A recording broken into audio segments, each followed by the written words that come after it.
7 okay, ఎన్నికలు అనగానే ప్రలోభాలు కామన్ అని చెప్తూ ఉంటారు. ప్రచారం ముగిసింది కాబట్టి అన్ని పార్టీల నాయకులు కూడా కార్యకర్తలు కూడా ఓటర్లను ప్రసన్నం చేసుకునే ప్రయత్నంలో ఉంటూ ఉంటారు. సో ప్రలోభాలకు గురి కాకుండా ఈసీ ఎలాంటి ఏర్పాట్లు చేస్తోంది? ముఖ్యంగా ఒకటంటే ఓటర్ల వాళ్ళని అవగాహన చేయడానికి మేము చాలా ప్రయత్నాలు చేశాము.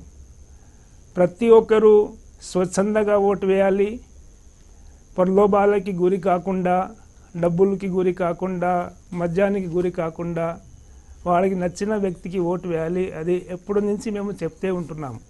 ఇది కాకుండా మీకు తెలుసు మొబైల్ స్క్వాడ్స్ తర్వాత చెక్ పోస్ట్, ఈ రెండు ద్వారా ఎక్కడెక్కడ ఎవరెవరు డబ్బులు తీసుకొని వెళ్తారు, మద్యం తీసుకొని వెళ్తారు వాళ్ళని చెక్ చేయడం జరుగుతుంది.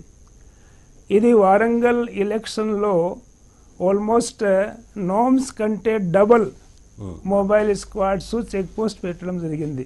ఇప్పటి వరకు 2 కోట్ల రూపాయలు ఒక కాన్స్టిట్యుయెన్సీ నుంచి 2 కోట్ల రూపాయలు కూడా సీజ్ చేయడం జరిగింది. సో అంచేత అన్ని ఏర్పాట్లు పూర్తిగా ఉన్నాయి. కానీ పబ్లిక్ అవేర్నెస్ అది ఎంత మంచిగా జరిగితే ఎంత ఇలాంటి వైసేజ్ దూరం అవుతుంది. కాబట్టి ఓటర్ని నేను ఎప్పటి నుంచి విన్నపం చేస్తున్నాను, ప్రలోభాలకి గురి కాకుండా మీరు స్వచ్ఛందంగా ఓటు వేయండి.